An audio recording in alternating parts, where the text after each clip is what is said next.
Welcome to this new episode of Tierra y Libertad. I am your host, Thomas Grandperrin. In this podcast, we listen to agricultural professionals, researchers, and activists from around the world. We explore the sustainable transition of the agricultural and food system while looking into social and racial justice, land concentration, the impact of agricultural technologies, and the dangers of green capitalism.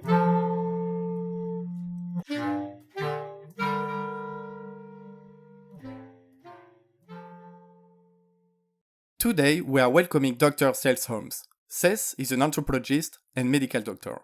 Currently, he is a professor at the University of California, Berkeley, and principal investigator of a European Research Council project at the University of Barcelona. He has dedicated years to working collaboratively with agricultural workers who help feed Western countries. In 2013 and updated in 2023, Seth published a book called Fresh Fruit, Broken Bodies, based on 18 months of full-time multi-sited ethnographic research. The book received multiple national and international awards, including the Margaret Mead Award for bringing social science to broad publics. The book provides an intimate examination of the everyday lives, suffering, and resistance of transnational migrants in our contemporary food system, with a particular focus on Mexican Triqui indigenous workers. During his research, Seth trekked clandestinely with his companions through the desert into Arizona and was even jailed with them. He lived with indigenous families in the mountains of Oaxaca and in farm labor camps in California, Oregon, and Washington state. During his study, he planted and harvested corn, picked strawberries and blueberries, and accompanied sick workers to clinics and hospitals. Seth's work shows how migrant injuries and illnesses are unexpected and systematic results of transnational food systems based on capitalism, structural racism, colonial and imperialist stories. Hi Seth, thanks a lot for joining us today. Thanks for having me, Thomas. To get started, can you tell us a bit more about you and your work? I'm trained as a sociocultural anthropologist and focus a lot on health and healthcare and the social forces that impinge health and healthcare that make it more difficult systematically for certain categories of people. And I also trained as a medical physician. And I'm running a research project that's joint between Spain, based mostly in Barcelona, and Germany and California, that's looking at the ways in which different social systems affect the health and healthcare, both of migrant farm workers and of supply chain workers and of the people who eat the food. Mm-hmm. To set the context for this conversation, can you explain what is the role of migrant farm workers in the US? How important and necessary are they to the current agricultural system? In the US, similar to many parts of Europe, the migrant farm workers are the main people who harvest our fruits and vegetables. So the vast majority of farm employees in the U.S. are immigrants, most of whom in the U.S. were born in Mexico, and most of whom are unauthorized or irregular migrants. They don't necessarily have work visas, etc., but they're doing extremely important work that provides food for the whole society. In 2013, you published a book called Fresh Fruit, Broken Bodies, which has more recently been translated into Spanish, Portuguese, German, French, and Italian. Can you tell us more about the meaning behind this impactful title? The title, and the book was just republished in 2023 with some updates. The title is meant to show that there's a kind of exchange going on where the nourishment that many people in society gain from the labor of migrant farm workers allows those people to have the health that they need by eating fruits and vegetables, at the same time that labor impacts the health of the migrant farm workers in these negative ways, being bent over all day, harvesting all day. In many parts of the U.S., migrant farm workers work every day of the week. And there's a high rate of injury, musculoskeletal injury, and other pesticide exposure and other things that affect the health of migrant farm workers. So the title is meant to show this relation between everyone in society and the migrant farm workers who provide food for them, at the same time that relation is very unequal. It provides health on one side and sort of injury and sickness on the other side. So, talking about health of farm workers, one belief supported by people and lawmakers across a broad political spectrum, not just the far right, is that migrant workers threaten the long-term viability of the healthcare and assistance systems. Based on your observations and research, to what extent are migrant farm workers benefiting from subsidized healthcare and government assistance in the US?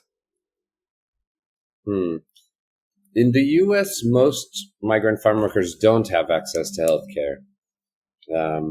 And so most of the things that I would go to the clinic for, they don't go to the clinic because they don't have access to health insurance.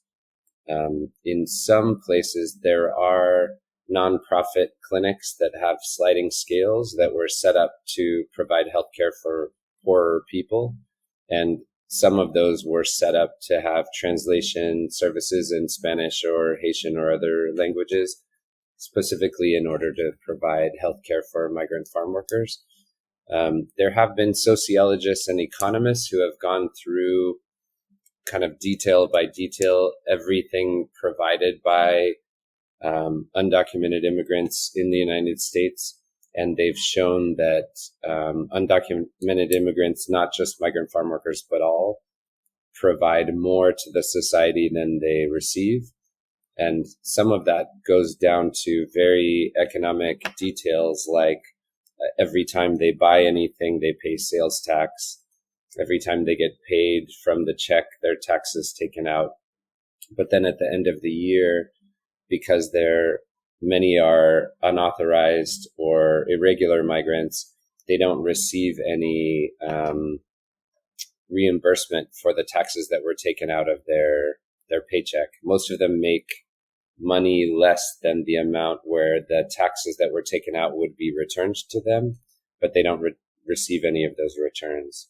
And they pay into the Social Security system at the same time that they will not qualify for Social Security when they're older. So some judges who I met and spoke with even said that they thought that our Social Security system would have already gotten much closer to bankruptcy or gone bankrupt if it weren't for undocumented people who are paying into Social Security who then can't receive it later.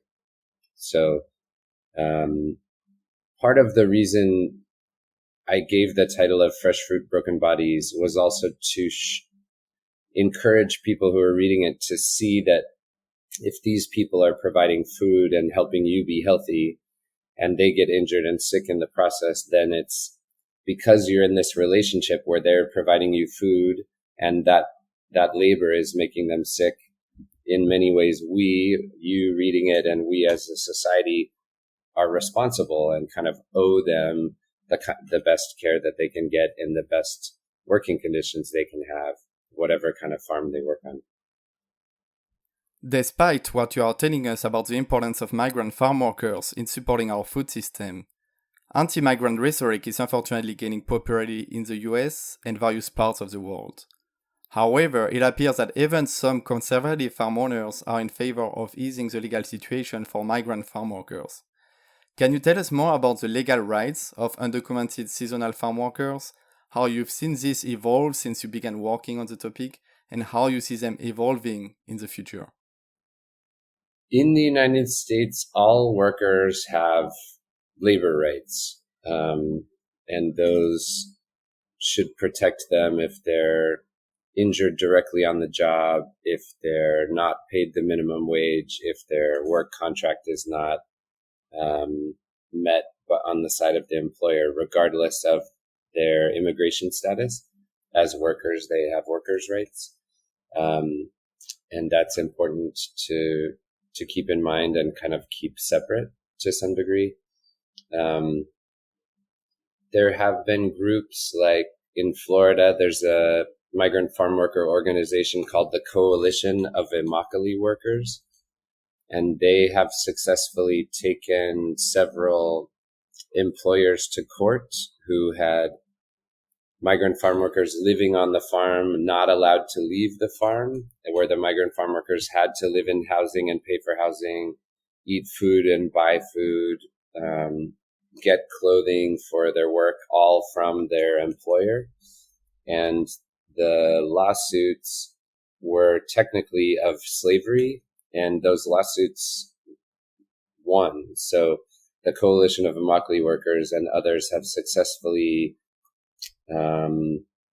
raised awareness about literal slavery going on in the US, where people are not allowed to leave and have to treat their employer as kind of the person in charge of their entire lives. And that's raised awareness about some of the conditions that migrant farm workers live in. There are movements of other migrant farm worker groups and solidarity groups pushing for better working conditions, less exploitation, and kind of collectively migrant farm workers knowing their rights more. In general, what I've seen in my research, both in the US and in Europe, is a little bit depressing. The way many migrant farm workers are treated and where they live and what their work is like. And the number of times I've heard and seen regulations about pesticides or regulations about pay be broken is depressing.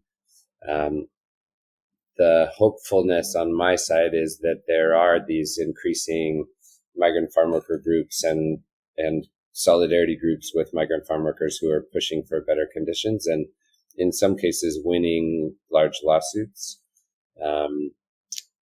making the state have to protect these groups more, and these groups kind of having more of their own voice in letting society know how they're treated and what is fair and what's not fair for them.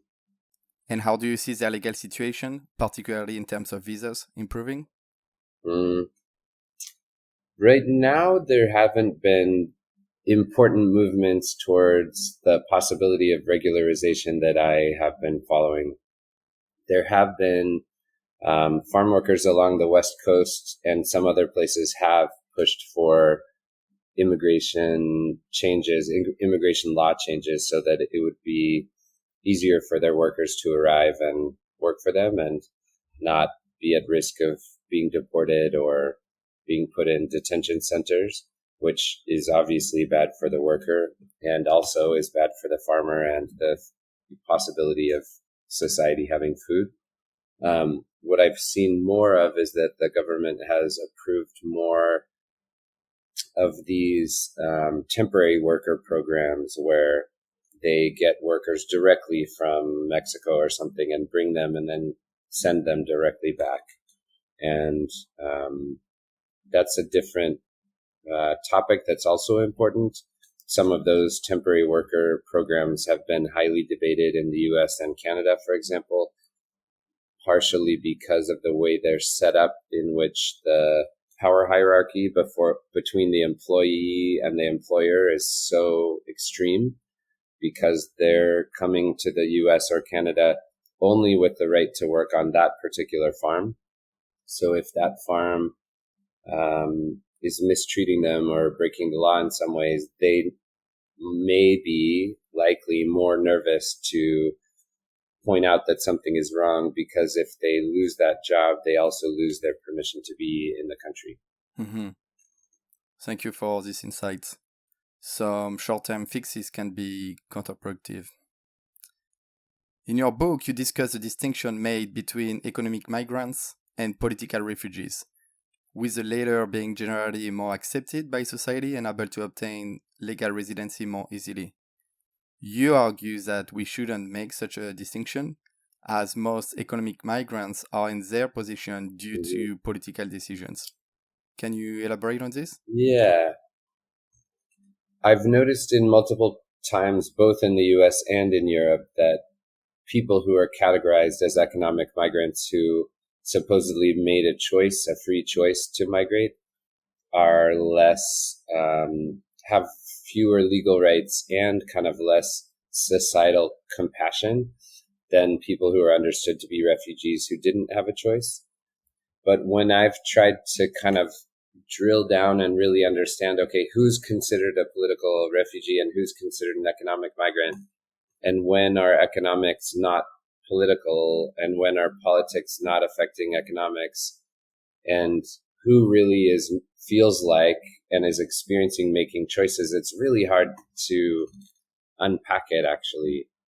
So the people who I work with, the U.S. would consider economic migrants, even though there's a great deal of violence happening in the region, some of which is related to the history of the drug war from the U.S. Some of those funds from the U.S. to combat narcotics have also been used by police forces in Mexico against indigenous people. And so that's a confusing reality that isn't clearly about economics, but is political and is causing people to be nervous about living there. And then all of for example, the North American Free Trade Agreement, which is a policy that was strongly pushed and advocated by the U.S., is one of the strong reasons why many of the people I work with have left their hometowns, their home villages, in order to go to the U.S. to work on farms, because no longer could they survive in their home villages anymore by growing corn and selling corn and growing beans and eating them at home. And so someone in their family needed to migrate away in order to send money back so they could continue to survive where they live. So all of these economic things come from politics and policies that are pushing people to feel like they don't have a choice. When I did interviews with the indigenous Oaxacan migrants from southern Mexico who I work with, they told me that they don't have a choice, that the only option for them is to migrate. Otherwise, they won't survive. So they don't experience, we're economic migrants making this choice to go somewhere for a slightly better life. They experience this, well, this policy was made that affects us and we have no choice, but we have to do this in order for us to survive. So I'm not sure that the distinction between chosen migration and unchosen migration and economics and politics really is easily kind of teased apart. Can you elaborate on why the North American Free Trade Agreement prevents these Mexican growers from making a living by selling their corn? So the North American Free Trade Agreement made it illegal for all countries involved, Canada, US, and Mexico, to have taxes on goods from a different country. But it didn't make it illegal for those countries to have kind of a reverse tax, which is a subsidy on their own goods. And so instead of being able to kind of protect the people within their country by having taxes on goods somewhere else, the North American Free Trade Agreement in many ways is just protecting the market and protecting the inequalities in the market. So the countries that are relatively more wealthy can make subsidies, but the countries that are relatively less wealthy cannot have taxes, which are basically the exact same, but in reverse. And so the U.S., since the signing of the North American Free Trade Agreement, has increased subsidies on corn, for example, by well over 300%, whereas Mexico hasn't and doesn't have the funds to do that. But Mexico can't have any taxes on corn coming from the U.S. So this large amount of corn from very large industrial farms, many in the Midwest that grow one kind of usually monocrop corn, are sold in Mexico much cheaper than the different varieties of corn that people grow at home that might be red and blue and yellow and orange and white or mixed. And so they used to grow the corn that they would eat and beans they would eat and other things they would eat, and then they would sell extra corn in the markets. And that would allow them to pay electricity bill and buy the uniform for their kids to go to school and buy some eggs and fruit on the weekend at the market in town. But then that with the North American Free Trade Agreement, that became much more difficult because corn was so much cheaper coming from the U.S. than the corn that they grew. And so at that point, that is roughly when most of the indigenous Oaxacan people I know began to migrate, both to northern Mexico to work in strawberry fields, to Baja California, and to the US. Okay. So there are people who became economic migrants due to political decisions. Exactly. Yep. You explained how increasing competition in international markets might force growers to remain complicit in a system of segregation where pickers are the main victims just to stay in business. So, while farm owners and senior management should be held accountable for what they can change, it is also important to acknowledge the systemic issues. Ignoring these issues creates the risk of farmers firmly opposing any new social or ecological regulations, as they might feel that all the burden and responsibility are placed on their shoulders. So, when looking at the living conditions of migrant farm workers, it would be easy to blame the employer, the owner of the farm, without considering the systemic reasons behind this. It is obviously a very complex topic, but I'd like to ask you two questions. First, what are the systemic conditions that prevent farm owners from paying and treating their workers more fairly? And second, what changes do you believe are within the farmer's control?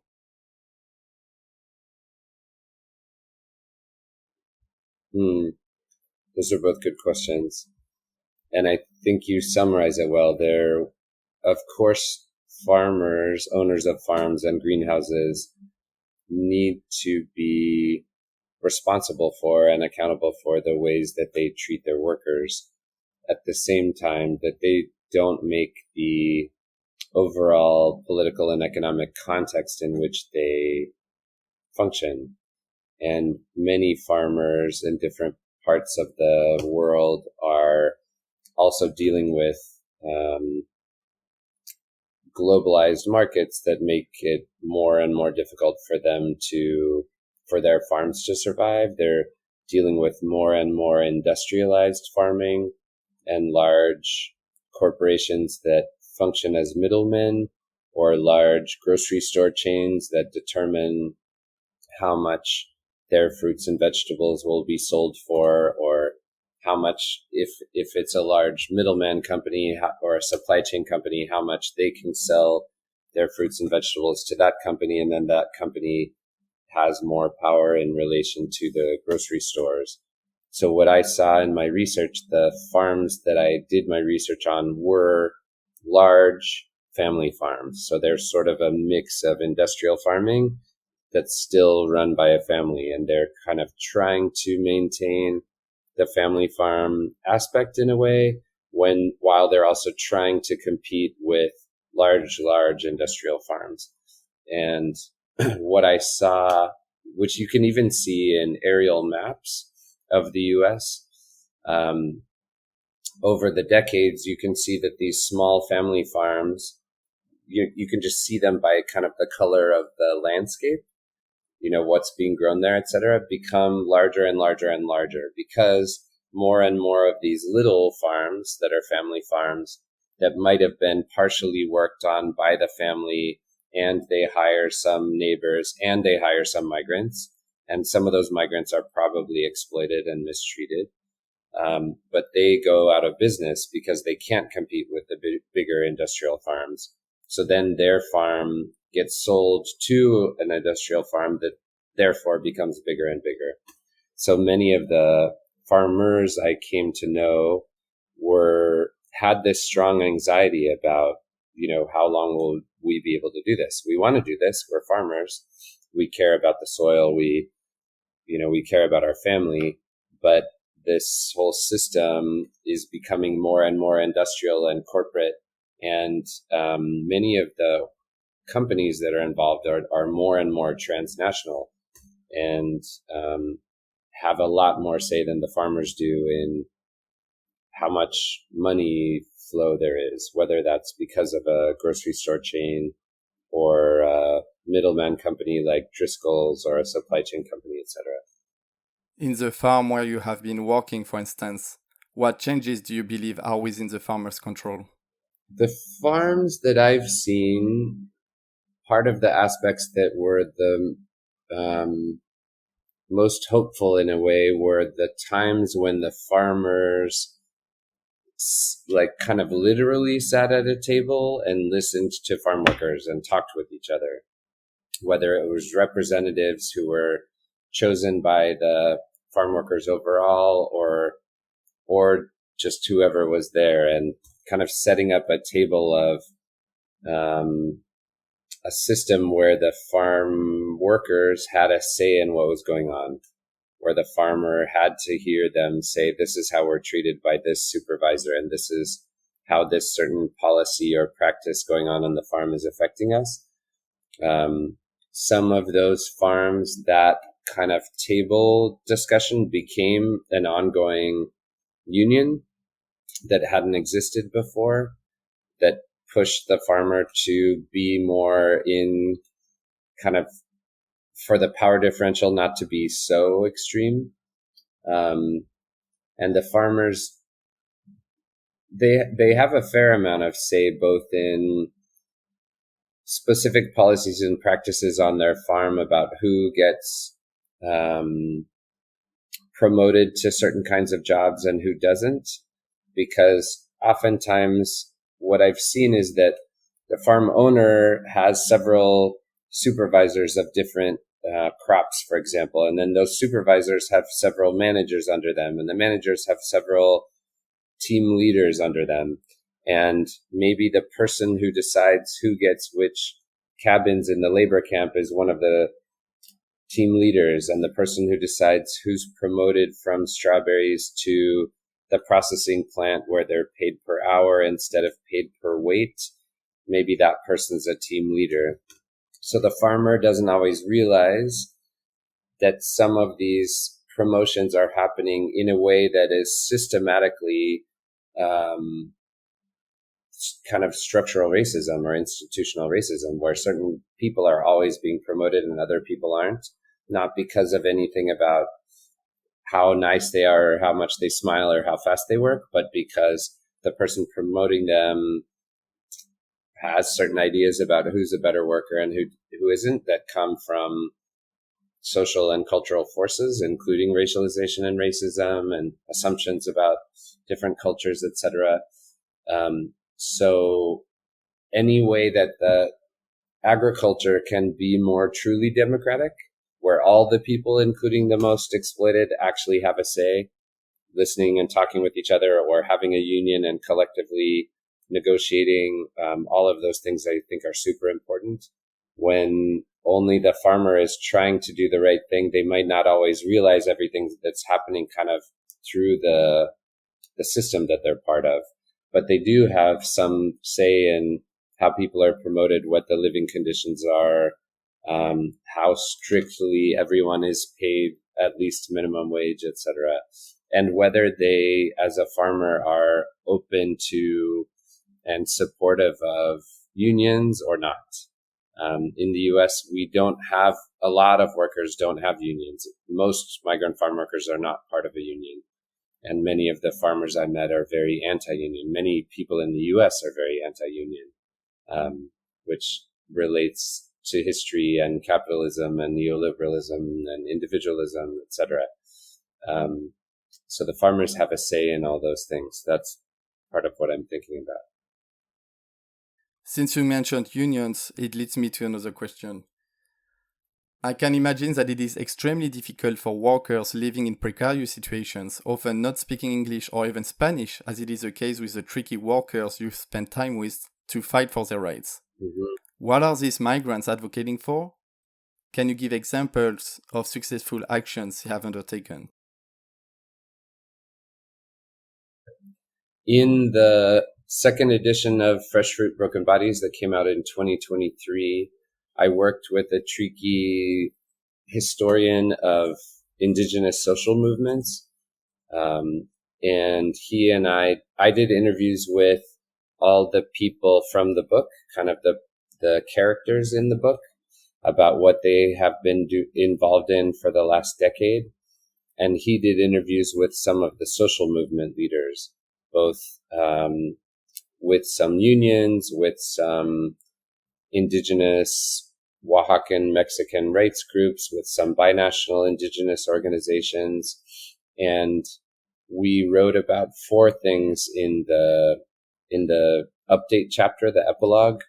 One was that 2 of the people who are very prominent in the book, Samuel, I work with and quote a lot, and his wife and his son, they got involved in going to the capital of California, Sacramento, and pushing for migrant farm workers to be included in more labor laws. So in the US, we have what many of us would call agricultural exceptionalism, where there are labor laws that say you're allowed to, if you work more than this many hours, you should be paid overtime. If you work in this certain way, you should have health insurance, these different laws that apply to certain categories. But throughout history, many of those labor laws have not applied to agriculture and have not applied to migrant farm workers.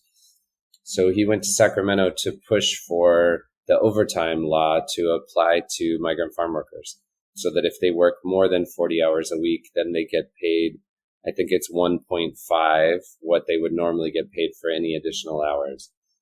And the United Farm Workers, the largest farm worker union in the US, was who he got involved with, going to Sacramento and kind of giving testimony about his experience working. And this happened over the course of 2 years. And the second year it was passed. So now the state of California, there's no difference in the overtime law between other workers and migrant farm workers. Now everyone is covered by the overtime law. Since then, many farmers and kind of supervisors of workers have found ways around that law, and have broken the law and cheated the workers I have heard multiple people tell me that when they get close to 40 hours, the farmer or the supervisor tells them, if you want to work more hours, you have to give us a different name. And then now we'll pay you the regular amount still. So it's important that the law has changed, and there needs to be better enforcement and following of the law and respect for the workers. But that was one thing. Another thing, his nephew, David, he and his mom, with the Binational Center for the Development of Oaxacan and Indigenous Communities, that organization went to Sacramento to push for the health insurance for poor people in the state to include all people, regardless of immigration status, to include irregular immigrants, unauthorized immigrants, etc. And they won. And that actually has been a huge change. Some of the people I know have type 2 diabetes, which is relatively easy to treat and be completely healthy with. But if you have no access to healthcare, it can be it can be a really serious disease. And so all of a sudden, everyone I know in California have access to healthcare. Not in every state in the US, because that was a state decision, but in California, everyone has access to healthcare. And that's a big deal. All the farm workers I know, if they get injured, they have access to see someone in a clinic. The third thing was one of the people involved, actually the person on the cover of the book. She got involved with a long ongoing strike on some of the farms up in Washington state, up in the northwest of the US. And they became their own union that was primarily indigenous, led by Oaxacan people. And it became more than a union. It became a sort of solidarity group with migrant farm workers picking strawberries in Baja California and Mexico. And they've started other programs, kind of developing a farm that would be run by indigenous Oaxacan farm workers. And they sued the state of Washington for if someone is paid per pound that they bring in of fruits and vegetables, the way that is practiced makes it really difficult for those people to ever have bathroom breaks or breaks to drink water or breaks to eat food, because all that time counts towards how much all the weight is divided by the time that they work. So that lawsuit, that new union won, the community organization and union. And now the whole state of Washington, if you work in the state of Washington, you have to get separate bathroom breaks and lunch breaks and water breaks from the time that's counted towards how much weight you bring in. And during those breaks, you're paid per time instead of per pound. So that's also a big deal. And then the fourth thing we wrote about is there are 4 second generation Triqui farm workers from those farm worker families who made a film about their lives and their families experience. And they kind of, in a way, tell their own story to society. And so there are these collective movements, both the bigger ones with big unions, newer unions, binational organizations, and also just groups of young people who want to say, you have assumptions about us, but let us tell you who we really are. And all of those are hopeful at the same time that, of course, globalized capitalism and neoliberalism and industrial farming and the way that racism maps onto capitalism globally, all those things are continuing and have strong support from powerful parts of the world. These other movements are important and making big differences in real people's lives and are inspiring in many ways. Is the documentary you mentioned available online? It is available online. It's called First Time Home. And the website is firsttimehomefilm.com. And there's a link there. It's being shown for free by the public broadcasting system in the US. So someone can go there and just stream it and talk about it and hear those people. And there's even an email address there that's checked periodically that maybe they could get in touch with the 4 people who made it and ask them questions or invite them to a discussion or something like that. Thanks. We can add the link to the show notes later. Great.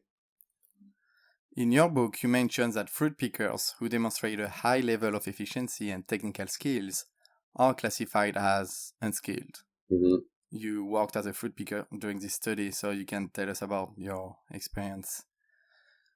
And during the COVID-19 pandemic, many jobs considered as unskilled were suddenly recognized as essential. Mm-hmm. Could you share your own experience with fruit picking, and do you think the perception of lawmakers has changed since the pandemic? So while I was doing my full-time fieldwork, I did full-time fieldwork with Triqui migrant farm workers for about 1.5 years. And when we were on farms, I lived in labor camps with them, and I picked strawberries and blueberries with them once or twice a week. And then the rest of the week, I observed what was happening in the clinics nearby with migrant farm workers. I interviewed the farm owners and crop supervisors and managers and team captains and all the different people to try to understand what was going on.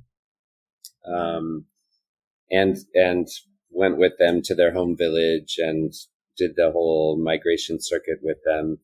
For me, I got faster and faster picking strawberries and blueberries because I learned things just by doing it, and I learned things by people I knew teaching me. No, you can't use 2 hands to pick one strawberry. That's way too slow. You have to use each hand separately, and you pop the green part off the strawberry this way with your thumb. Otherwise, you have to do it too slowly. And they both taught me, and over time, I started to learn how to get a feel for where the strawberries were instead of having to always look at them, because that slowed me down too. And even though I learned more and tried really hard, I actually never picked the minimum weight. And if I hadn't been a white US citizen who didn't really fit in, I would have been fired and I would have been kicked out of the labor camp. But because I have this kind of social capital as a white US citizen who's unique and interested in what's going on and trying to learn about it, they let me stay and live in the labor camp and still pick berries, even though I wasn't fast enough.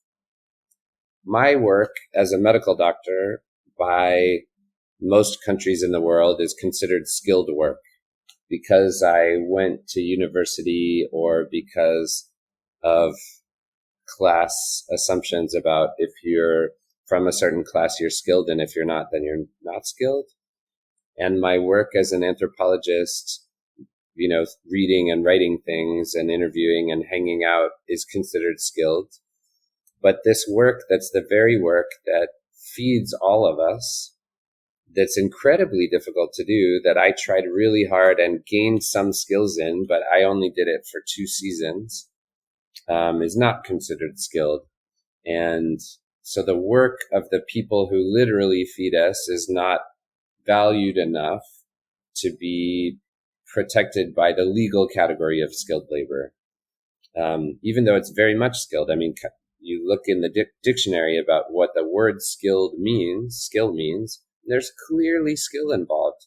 I was gaining it, but I hadn't done it long enough. And so this label of skilled work versus unskilled work is partially this class discrimination and showing what our societies value. And we don't value the work of the people who feed us, which is ironic and sad, and something we need to take a deeper look at why that is. During COVID, governments became more aware of the living and working conditions of migrant farm workers. There were newspaper articles about it. There were radio shows sometimes. And that is important for people to know. I think there's more awareness of how migrant farm workers are treated. What I haven't seen is big changes in policies and practices and programs for how migrant farm workers are treated and where they live. So I think the awareness is important, but the awareness has to be kind of harnessed by collectives who are pushing for actual change. In Europe, there's the Common Agricultural Policy of the EU, and I've looked through the Common Agricultural Policy, and it's very long, pages and pages and pages, and there's a lot of details about how often animals need to be given water and how many centimeters of space each different kind of animal should get. But the Common Agricultural Policy doesn't have information about how workers should be treated or how migrant farm workers should be treated, even though we know that fruits and vegetables are harvested and planted and tended to by migrant farm workers. Not that they should be treated as animals in any way, but the agricultural policy seems to value the specifics of how the animals and plants should be treated even more than the workers. And so we need to take a deep look at ourselves and why we are so careful about protecting the lives of plants and animals in a way and their well-being, and not the lives and well-being of human beings who happen to have been born somewhere else or happen to have a different color skin or happen to speak a different language, and are part of the system that is feeding all of our societies. You just mentioned Europe. What similarities and differences do you see between the situation of migrant farm workers in the US and Europe? So most of my research has been in the US, California, a little bit, Oregon, a little bit, and Washington State on the West Coast. And I've done a little bit of work on the East Coast in North Carolina and Florida, but not as much. And what I've seen in the U.S. is that migrant farm workers are mostly coming from Mexico and Central American countries, mostly speaking Spanish, some speaking indigenous languages, some speaking Haitian, and living in labor camps where the conditions are pretty bad, hot and cold, and not the kind of living environment that many people in our society live in.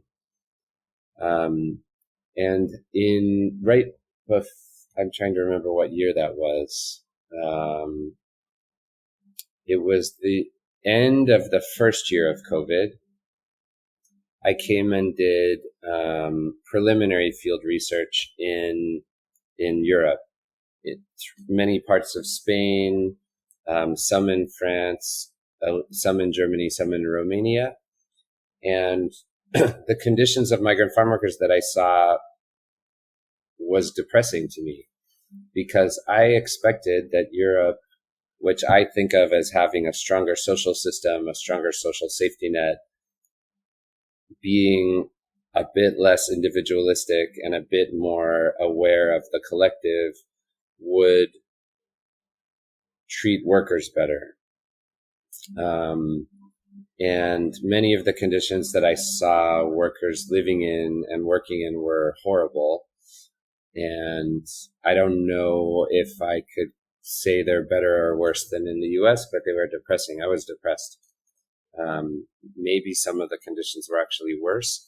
And some of what I've seen is that farmers and other people talk about the California agricultural system coming to Europe. And in some ways, that's true. Some companies from California have come to Europe and are doing work in Europe and bringing their practices. At the same time, I wonder if sometimes European farmers or policymakers almost blame California for the exploitation that they themselves as Europeans might be doing even worse. And they say, well, this industrial farming with this kind of treatment of migrant farm workers is the California way to do it, almost saying like it wasn't our idea, it's not our fault, we're just following them. I'm still thinking about that, but that's been troubling for me to hear. Many of the workers, but this changes over time. So in different parts, I was in Portugal a few weeks ago, and some of the workers in Portugal have come from former Portuguese colonies in Africa. More recently, some are coming from different parts of Asia, and some small towns in Portugal have a number of people from a different part of Asia or South Asia. And in Spain, it's similar. There have been historical, even temporary worker agreements with Ecuador, for example. But then more recently, there have been more people coming from Morocco and from sub-Saharan Africa and other places. In Germany, a lot of the people working in asparagus have been coming from Eastern Europe. But these things change over time. And in one sense, we need to keep our eyes on this system over the long term, even if the groups that are coming change, so that the exploitation isn't kind of restarted and reinvented each time a different group arrives. Mm-hmm. Given the complex and systemic nature of the topic, what policies do you think lawmakers could support to improve the conditions of migrant farm workers while considering the challenges of the farmers? That's a really good question. What I would love to do is see a discussion where migrant farm workers and farmers and consumers are sort of sitting and talking about what they each are worried about and try to figure out the best way forward. I'm not sure that industrial agriculture is the best way forward, because I'm not convinced it's the most healthy for the farmers or for society or for all of us who are eating the industrially grown food. There's less transparency often in that system. At the same time, in the US, there's a sociologist who's done detailed research into the work and working and living conditions of migrant farm workers on large corporate farms and on small family farms and on organic farms. And she's found, actually, sadly, ironically, that the treatment of migrant farm workers on the small family farms and the organic farms is just as bad, if not sometimes worse, than on the larger industrial corporate farms. Part of that, I would think, is probably because the state is more likely to investigate what's happening on a large farm and make sure that they're papers are in order and they're treating people well, and they're less likely to do that with all the small family farms and some of the smaller organic farms. But we don't really know why that's happening. So we can't just assume that if we had family farms that were all organic, all the workers would be treated really well, because unfortunately, family farming and organic growing practices don't get rid of, for example, racial capitalism or xenophobia. So in the US, part of what we need is more enforcement of the laws we already have, because we have some good laws that protect workers, but we don't have much enforcement. And if we have a government, a president, for example, who doesn't believe in protecting workers' rights and doesn't believe in protecting the environment, then all the people appointed to those posts to do that job will actually try to destroy or undo those systems that are meant to be protections. So that's a partial answer, but that's a very important point. Part of the reason, I think, in the book, part of the reason we wrote the epilogue, the new chapter, the way we did, was to highlight what the workers who I know themselves are saying are the priorities. And part of what I take away from that is that they care a lot about access to healthcare. They care a lot about the working conditions they have, and they care about kind of being able to be part of the public conversation and actually be listened to and sort of share their own experience.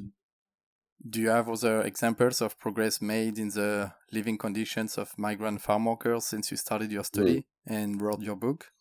I think one depressing thing is that the ways that racism and capitalism overlap continues to exploit and mistreat migrant farm workers, even though many people have shed light on it in different ways.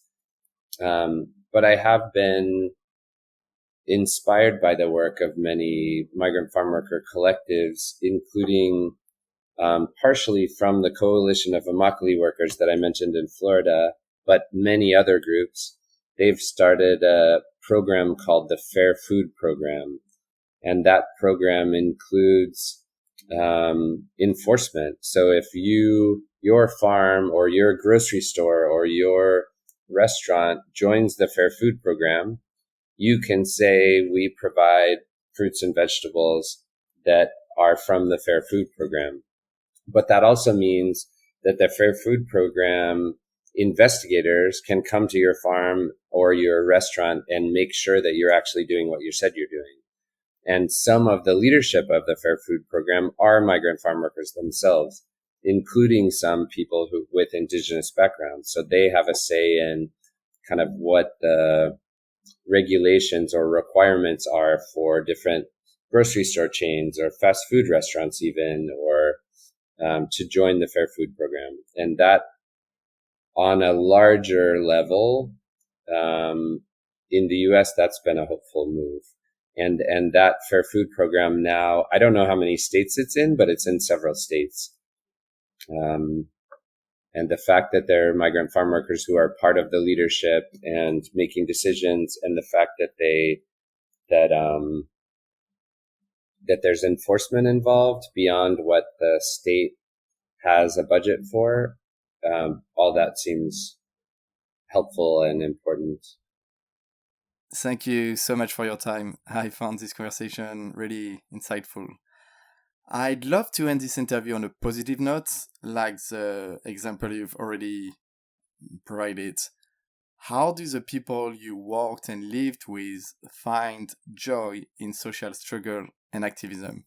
The people I've worked with have, I think at first when they came to the US as indigenous people who spoke Triqui, and many of them spoke some Spanish and were learning Spanish but didn't speak English, many of them shared that they were feeling kind of isolated, and they would go to a certain grocery store and be a little anxious that someone might say something racist or xenophobic to them, and then they would go home and and not interact very much.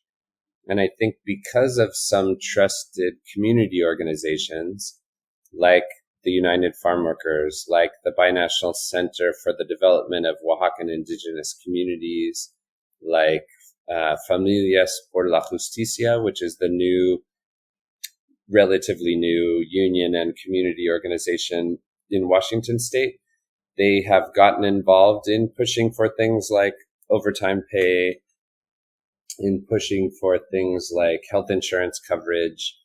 And in doing that with other people, they have gained kind of the confidence to speak out and say, this isn't fair.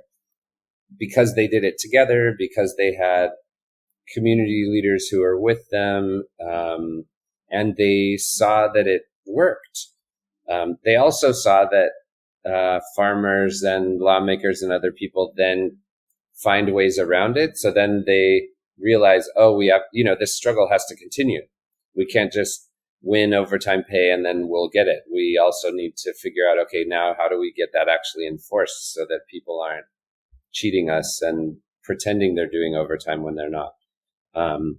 But seeing them get more and more involved in ways that they're confident to share their hopes and priorities has been really inspiring. The other thing that's been inspiring to me is many of the things they fought for, like the overtime pay. It's not just we want overtime pay. It's kind of this system needs to be more fair. Like workers get overtime pay, all workers should get overtime pay. And with the health insurance, it wasn't just we want health insurance. It was everyone should have health insurance. Everyone who lives here should have access to healthcare. And so part of what's been inspiring to me is that what I've heard from them about their hopes and priorities for the future are actually a better world for everybody, not just something they need, although that's very helpful, but also they have this vision of a better society for everyone, a better system for everyone, where everyone looks out for each other and has access to care if they get injured, etc. So that's been moving to me. How can we as consumers show concrete solidarity with farm workers? Yeah, I think there are multiple ways. One is to try to buy food from farms and organizations that treat their workers fairly. That's sometimes hard to figure out in the grocery store. But if you can see, for example, you're in the US and you see something related to the Fair Food Program or something has a United Farm Workers contract, buy their food because farm workers actually have a say in what's going on there. Try to figure out where the food comes from, because the way our transnational food systems work, a lot of things are kind of hidden and not transparent. That's one thing. Another thing is when you hear other people say assumptions, stereotypes, negative things, racist comments, devaluing comments about immigrants or about migrant farm workers, or say assumptions about, they're destroying our health system because they get these benefits and they don't pay in, you can say, actually, I have heard that there's this research that shows that they're actually contributing more than they receive, and that's not fair. They should receive more. Or I read this book where I got to know some of these people, and this is how they are. They're not the way that you say.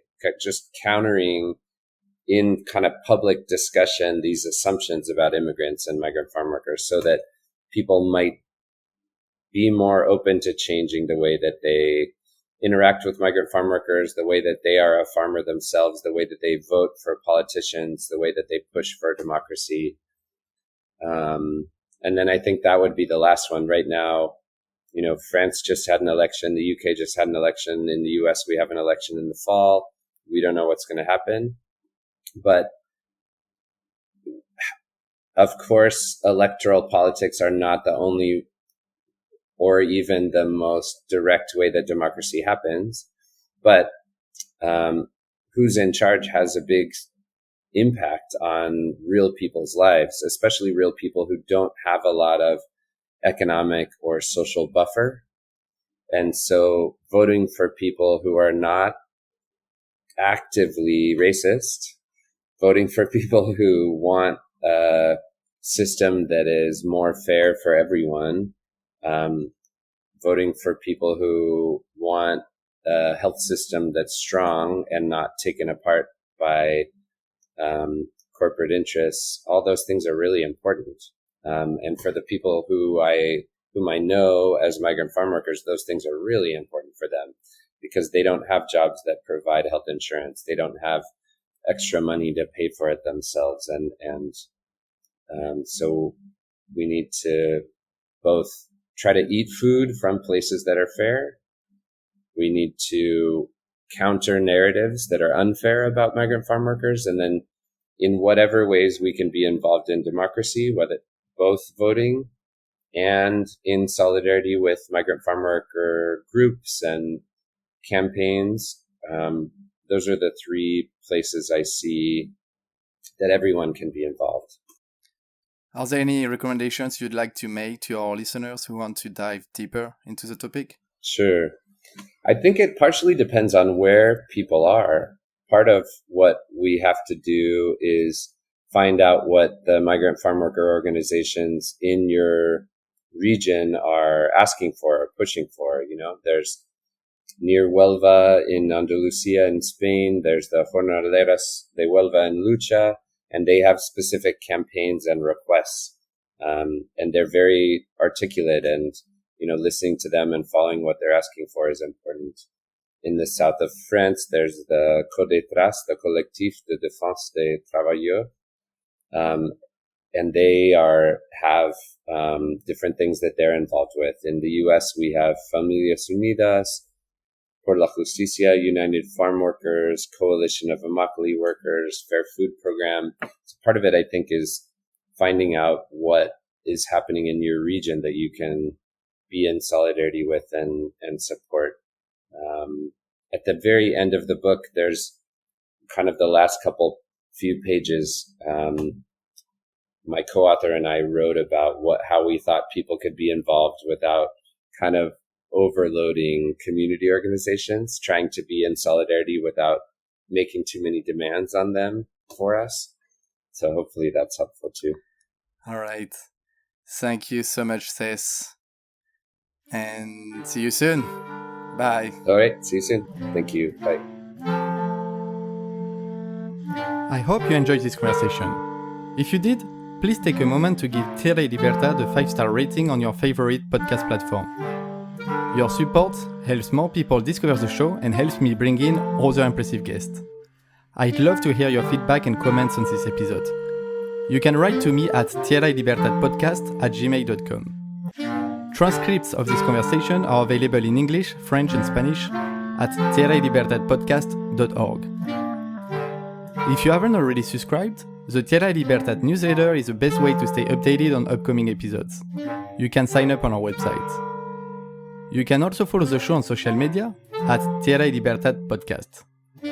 Thanks for listening.